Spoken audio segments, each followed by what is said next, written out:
Welcome to another episode of The Path. How you doing today? I'm good. I'm Chisa Johnson. This is Travis Williams. And today we want to talk about starting this whole loan home ownership process, what it takes, what you got to do, the whole process. So we're going to start from 101. Travis, kick us off. So first off, what they need to do is to call either you or me, because more than likely, whether they know what belongs in the process or whether they don't know, things have changed. And so they need to call someone that is licensed and reputable to get a better understanding as to what to do. So how could they reach you?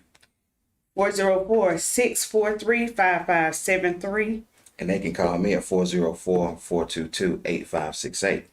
And so once they do, the first thing that I typically walk through my people that call me is let them know the whole process. I tell them, first step is to call somebody, again, that's reputable. The second step is they should already kind of have an understanding as to where their credit is. But if they don't, get in contact with a loan officer, because you're going to be the one that's going to show them exactly how much buying power they have. And so once they do call you, what do you talk to them about? So the first thing I'm going to do is we're going to talk about, I want to know from your perspective what your situation is. I'm going to find out as soon as I pull your credit. So that's usually the first thing I'm doing. Have you do the application for the loan, and then I'm going to ask you for your documents, your check stubs, your bank statements. How much money do you have in reserves? Then we're going to find out your credit worthiness, what your score is, and your file, and what what's on your history. Because that matters. Speaking of credit, when you pull credit, they have the Equifax, TransUnion, and Experian, and they say, oh, I go to a certain website on my phone and it gives me what my credit score is. Boom, boom, boom. I already know. Here's what I have. Is that what you use? And then I hit you with the reality check, because usually those things are typically inflated about 15 to 20 points. So, you thinking you in them 7s, 8s, and then I got to hit you with the, 690, which is still good. That's a really good credit score. It doesn't require. Which one of those do you typically use? Between those three bureaus, which one do you use? Well, what we do is they say, hey, this one is better than this one, this one. So explain to them about the different bureaus. The different bureaus that we use, all three are, taken in consideration, and then we choose the middle number of the three. Let's say we don't have but two. Sometimes you only can. Some credit bureaus you only have 2 scores. We'll take the lowest of those 2. Okay.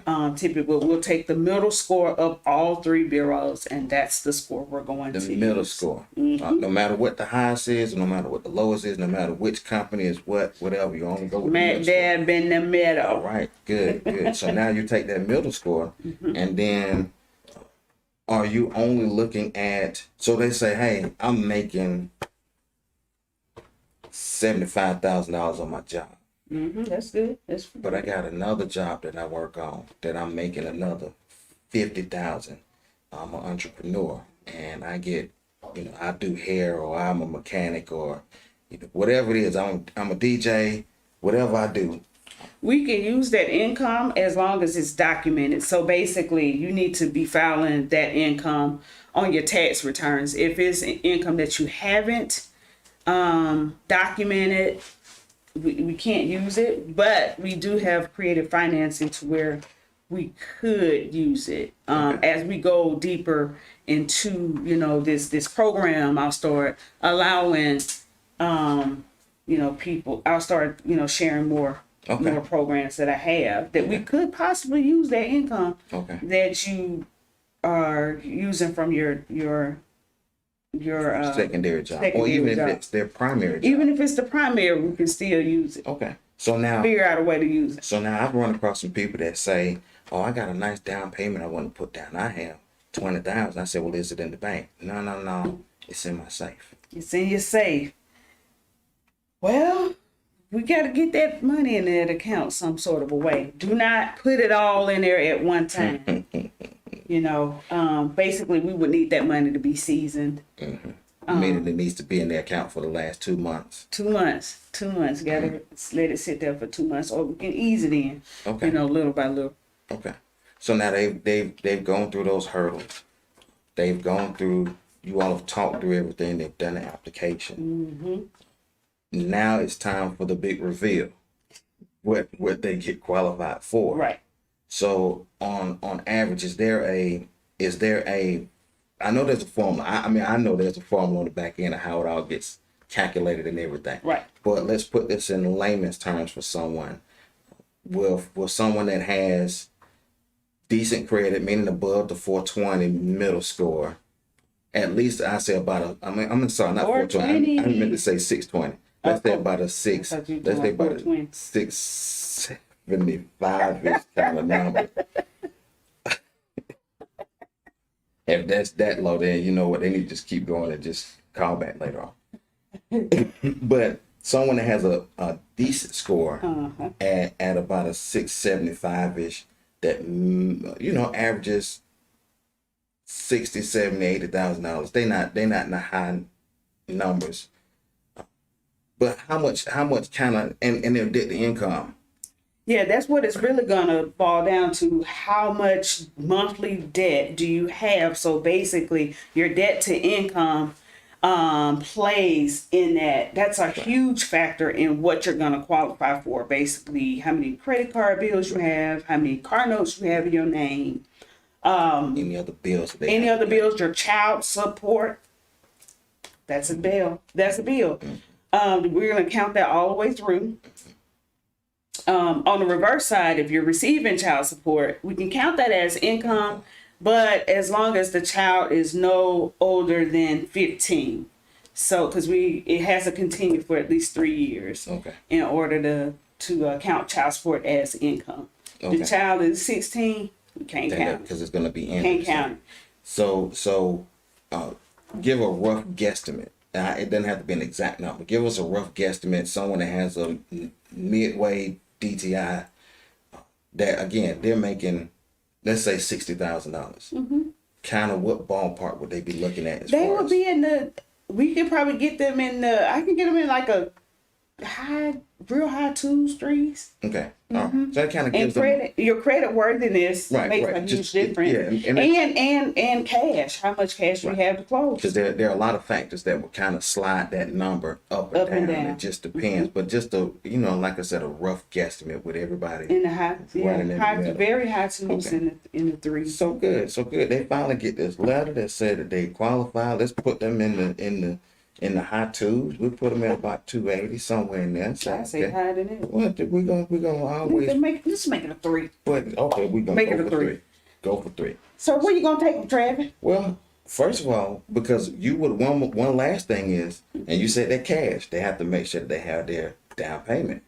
So they need to have if they're doing this FHA loan, they need to have the 3.5% that they need to put down. This is true. And if they don't have that, before I give you a letter, I'm going to make sure they have that. Right. I don't give out any pre-approvals, without making sure you have the money. So that's $11,000 automatically that they need to have in their account. That's just for down payment. That's not including inspection, appraisal, anything else, any reserves that they might need to have. If they don't have this $11,000. It's a hard one. Oh, yeah. You ain't got to worry about wasting gas. No. I'm not sending out no letters. Well, as long as they have someone that can possibly give them a gift fund, we could still work on that. Where their mother, their cousin, their uncle, somebody that can say, we can definitely use funds from a gift as long as it's a first degree family member. And they have to have this verified income. Yeah, and we Just- have. yeah. Well, the donor does not have to verify their income. We just need to make sure Okay. that their funds are sourced. Right, So they right, just right. need to have the money in their account. their account. That they had the money to give to you in their account. Not out of their bank, not out of the safe that they have in the back room or something. Okay. There's no cash to the table no more. Right. No. They have to show where this money has come from. Yes, we gotta make sure. Eliminate the money laundering aspect of it. Yeah, I mean, I wasn't gonna put it out there like that, but Yeah, you're trying to make sure you're Right. not money laundering. Right. No cleaning of the money around here. No cleaning of the money. Because we don't need those ABC boys to come and knock it. Not none of them. Not now one. No. So you take them out. You go shopping. Right. So Right. so yeah. Now that's when I come in and say, "Hey, you have it left. We're good." So I start to ask the questions. Where do you want to be? What are you looking for? What area, what zip code, and school district's a big deal? Are you looking to be close to work? Do you want to be in a subdivision? Do you want to be away from everybody? Go and ask these questions to them to kind of narrow down, because everybody's, oh, I don't care where I stay. No, it matters. It matters. It really does. And then that's when I'll either set them down, bring them in the office, we'll have some kind of phone consultation. I'll send them houses. Say, okay, here you go. Here's 10, 15, 20 houses that's fits your criteria. Pick your house. Where do you want to be? You know, give me your top 7, 8, 9. So I Okay. can call and check on them. And then you narrow that down. Right. So I have to individually call each real estate agent that's over that house. Make sure the house is still available. It's not already under contract. Make sure that if we do want to see it, the house is vacant, or I need to know if someone's living in it so we can schedule a time. Right. Worst thing ever is to go walk in on somebody in the house and they're still in it. That happened, actually, on the side note, that actually happened to us when we were looking at houses and stuff like that. And we did set an appointment. And so the seller, they left the house, but what they left was the daddy in the basement. So we walking in, and so I was like, well, they said the house was empty. And we walking, he was like, this door is locked. Well, I want to see every part of this you want to house. see every bit of it. Yeah. So we go in, and Granddad opened the door. We was like, hey, who are you? Or whatever. But, needless to say, we end up buying the house. And we closed 2 days early. And so, we still allowed them those days, those 2 days to, move out and, get the house together and stuff like that. So that day, move-in day, like we ready, we got the keys, because at closing, we didn't get the keys yet. So we met the seller, cool dude, he said, yeah, he's telling us everything, the updates, The details, basically, right, yeah. That's the best feeling in the world when, it's like a transition of power or something. Mm-hmm. So he telling us the details. I mean, yeah, this, that, and the third, and how you get to this, and and the trash can comes, that day, and, just stuff. But he forgot to mention he left his daddy in that basement. True story. I am not playing. So get in the house, and the garage door is open, and we like, okay, I know it's a nice neighborhood, but I ain't think it was that nice. Get in there, Dad still He's in still there. in the house again. Sir, the house is sold. It's You do know you gotta go, right? I mean, Everybody furniture else is still done. set up. I mean, I don't know if he was hoping we would allow him to stay there. Bro, you gotta go. You gotta get up out of Time to here. go. You in here 96 Impala with the stick shift on the floor. Wow. Yeah. Man, It was clean, let the too. car. Yeah, I was like, well, I mean, technically the car mine, because anything in this house is what? It's mine. Yeah. Well, then, Including your water bed that he was draining. I was just like, That's awful. bruh. That's something. I mean, it happens though. That's why we call and make sure, because I've had too many experiences where agents didn't call and their clients and let them know we were coming. I walked in on people cooking breakfast, or people, they're sitting around the house and just lounging, didn't know anybody's coming. You just whatever. They hadn't put the dogs away. Those are the scary ones when the dogs come running to the door. That happened to me, to the house we bought. Yeah. Looking in the backyard, Didn't know they had a dog tethered. Yeah. Man, that little bad joker. And he was on a long one too, ran me down that driveway. I was just like, So yeah. so we do all that double check. I do all the double checking just to make sure. And then we go sightseeing. We go to houses. We go and, go take it a long way through the neighborhood so you can see everything. And, see the school. right. Okay, so then now you pick a house and you want to put in an offer. So they go through the house and I ask them, hey, is this the one? Hey, 123 Main Street. Yes, we love this house. You sure? Yeah, this is the one. I can see my having the birthdays and family gatherings and all that stuff into it. Okay, Yeah. good. Now we have to talk about the real meat of it is what do you want to offer on this house? And depending on the market that we're in is how we go about doing this. That's where the expertise comes in. Is you have to know your market. You have to know whether you can overbid or underbid or have to go give them exactly what they're asking for. But I typically would tell them the best options possible so that they can, because I really hate losing offers. When I put an offer in, I expect every last one of them to get accepted. But I make sure that when I send them, it's going to be very competitive. And I will call the agents and just kind of keep following up, not to bother them, but try to build that quick relationship. Right. Because that makes a difference. Makes a difference. Makes a huge difference. Right. So let's say there's multiple offers on a house. Is it wrong for a buyer or potential buyer to go on their own and talk to the sellers? It's not advised because you don't want to make things, it could either go good or bad. I've had a client that went and rode back through the neighborhood. They want to go back and just double check everything. Right. And they end up seeing the owner outside and they stop and talk to the owner. And it wasn't the best of conversations. What happened? I'm nosy. What happened? Things just didn't play out like they should have. Where you going, hey, I'm interested in your house, this, that, whatever.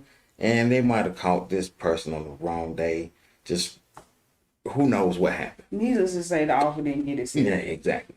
Because now emotions are tied to it now because you're angry. Yeah. And if the seller's one of those like I didn't like the vibe from this person, oh, that's them. Oh, okay, I don't want their offer. Yeah. And they reserve every right not to accept the offer. Right. It can go on the other side. It can go pretty good. Hey, you know what? I think they were a very nice couple. This, that, whatever. And so now my client might think, well, hey, we had a great chance of getting this. But if there are multiple offers, and there's somebody that offers $100 more, $200 more, $5 more, and they decide that they only want to go with who's going to net them the most money, and they don't choose our offer. Now my client might look at it and go, well, what did we do? Why didn't they pick our offer? This, that, whatever, and they feel some kind of way. So they've already tied their emotions into it, right, and thought they built this relationship with them and were hoping to get their offer accepted. And now they might feel some kind of way behind it. So they come back. I tried it. What happened? Right, exactly. I thought you gonna take my offer. Tell why. We had a relationship. I thought we had a thing going. So I try to not to let them run across each other. Got it. Because it could go either way. Got it. So your offer is accepted. Oh yeah. Contract time. Now we're on the contract. Usually you send the contract to me and then that's when I get to work. So first thing I'm gonna do is now we have the ability to submit a loan without even having a house. It's called a to be determined. It gives you an edge up over other offers because I could be clearing a lot of conditions that, is not necessarily pertaining to the house. So only thing that's left is conditions to clear once we get a house. Right. Usually that will take about 15, 20 days. Yeah, the only thing you need to just add in is this physical house. You can go ahead and title, all this other stuff on the background, get it done. Yeah. So depending on how fast we need to move, I'm usually ordering that appraisal, within the first few days. Right. I'm ordering the title right away because sometimes titles can take forever. Yes, they can. Right now, appraisers, they are booked out like 3 weeks to a 15, month. 15, so a lot days, of times we are having to pay for rushes You know, And- which and- is and again- and the cost of appraisals are going up. And again, it all Or went up. depends. It all depends on his contract too, because sellers want to sell their house as fast as possible. Right. But there still is a time frame that things need to be done, and you can't rush an appraiser if they're extra booked. So you know, Can't rush it. and and people don't understand this, and they say, well, can I pick my own appraiser? Can they pick their own appraiser? You cannot. I understand it. They cannot do it because what happens is you all send out this invoice to say, I need 123 Main Street appraised. It goes to this portal, and appraisers come in and just pick up whatever's next. So you never know who's picking up what. Right. Right. You don't get determined. You don't get to pick. You don't get to say, hey, I don't want you to do it. I want this one to do Right. it. I don't want you to do it. I want that one. They're just going to pick up whichever one's next. They go, okay, I'm doing this appraisal. And even the whole goal of that is to keep the riffraff Playing field level. right. Number one, Yeah. and then two, it's all in protections for the consumer that happens. Right. Because you don't want the seller wants to sell the house for the most money possible. Right. The buyer wants to buy this house for the least amount of money as possible. So if the buyer pays for their appraiser and gets to pick their own appraiser, they're gonna say, hey, nudge, nudge, give me a low price because I don't want to pay all this money. Right. The seller says, nudge, nudge, hey, can I get a high number because I want to maximize as much money. And it eliminates all of that. It does. Right. It does. But even if it's higher than the sales price or whatever, it's just meaning that the buyer will end up with equity in the house. So that happened to me. The people that sold us our house actually undersold it. It appraised for 174 and we purchased it for 160. Okay. Hey, that's good for you. I mean, this was a super good market, so you know, Right. it's Yeah, not like we ain't buy no shad. No, this is not the market that we in now. Ooh, 174 in the market we in now. Mm-mm. Yeah, so we had a decent amount of equity. Yeah. Once we end up purchasing the house. Good. But, Good. yeah. So then, like I said, I get to work and start clearing these conditions up. Usually it takes me about 20 days to get to clear the close. Sometimes a little less. Now I've closed on like 15 days, but go ahead and get your clear the close out. Calling Travis. Go ahead and schedule the close. And we doing this final walkthrough the day before closing or the morning of closing. That's when, I tell people it's buying houses, we doing hurdles. And every hurdle that you jump through, you're getting closer to the finish line. Right. And so that morning we do that final walkthrough. I said, all you have is just the finish line right in front of you. Just keep on running. Just keep on going. It's nonstop now. As long as they don't, because you have to rerun their credit again, right? No, that happens at the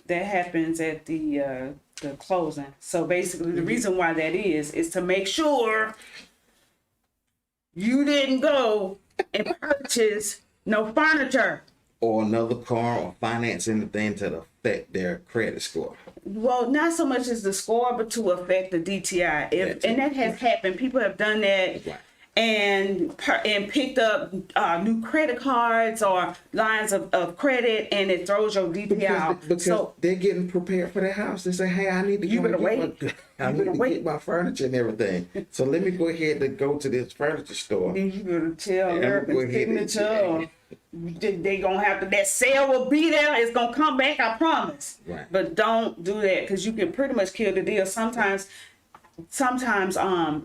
we'll max you we'll put you to the max to get this loan to go through, and then you open up a line of credit and it kills the whole thing. So usually a lot of times I'll leave just a little wiggle room in my DTI for any incidents, and we can still close.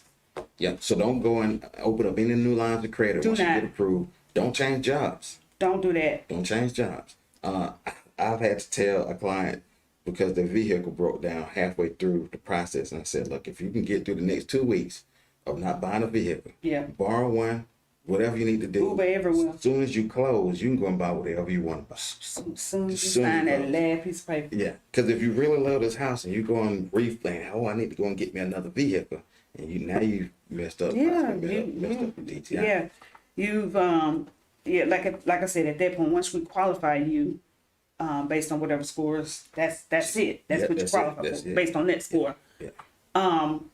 But when we pull it again, it's because we're checking to make sure you haven't added any more debt. Right. Because or change your income, because if you change jobs and now you might not be making as much money, now that changes your debt to income still. It does. Right. So stick with that job on how much you hate it. Don't retire yet. Keep everything the same until after we close. That's the best advice you sign can up on everything. You can do whatever you want. Whatever you want to do. Whatever you want to do. You can go and blow your whole credit up. If you want to. Don't do that. I don't advise it. Quit your Because you may need it. You may need it. You know, Yeah. something may happen with the house, you know, and you may need credit. Exactly. You need to, because if you're going to still go and buy your furniture, or you want to go and do whatever that you need to do, you still need that credit. You know, what a lot of people don't realize when they finance furniture, if it's financed as a credit card, so then they only finance for the amount that you need, right? Or sometimes you finance a little over, but they finance typically for the amount that you need. When you do that, it's going to report as a credit card, like a revolving credit. And so what end up happening is you max that card out. Yeah, exactly. A lot of people don't know that. Your card is basically You max it out. So then when you max out your credit cards, that drops your score terribly. Right. So a lot of people, you know, don't know that when they're because financing typically furniture. they need to be 30% of whatever they're on the credit card, Right. whatever their max amount is anyway. Exactly. Yeah. And so you come in the door maxed out with credit. So, you know, I think that's pretty much it. That's home buying 101 Yeah, that's home buying in a good little spiel. Right. Today, yesterday was Pink Ribbon Day. I have a dear friend that is currently fighting breast cancer, and she's actually doing really well with her treatment. Good. And so yesterday we went and walked the breast cancer walk in Atlantic Station, and we all had nice shirts. Great. And we just was out there supporting her. She has a whole circle. We're called the support squad. Good. And so I'm wearing pink in solidarity for my friend who's fighting right now. And it's a battle, and she's winning it. And we're so proud of her. I just want to tell you to stay strong and continue to fight. We're fighting with you. We love you dearly. And that goes for everybody too. Anybody that's fighting cancer. I've lost family members and close friends to this disease, but I also have some good friends of mine that have fought and beat it. So to anyone that is fighting, keep fighting. Don't give up, because you do have people around you that need you, that want you around, that love you, that are here for your support. So, you know, if you ever needed somebody to talk to, call somebody. There are outlets. You can call me if you need to. Just don't give up. Right. Don't ever give up. So, I think we're gonna go ahead on and close it out. But we'll see y'all on the next episode. So how will they call you? Because they need to get in contact with you. Yeah, if you want to call me and talk about anything, whatever you want to talk about. We can talk about houses mostly. But if you want to talk about anything, you can call me at 404-643-5573. All of my social medias is Chisa Johnson, loan officer, or either Chisa Johnson, mortgage loan originator. And you can find me at 404-422-8568. My agent is Travis.com on Facebook and Instagram. And I think that's about it. That is it. Let's go Braves. That's right. We're the home team. That's right. All right. Talk to you soon.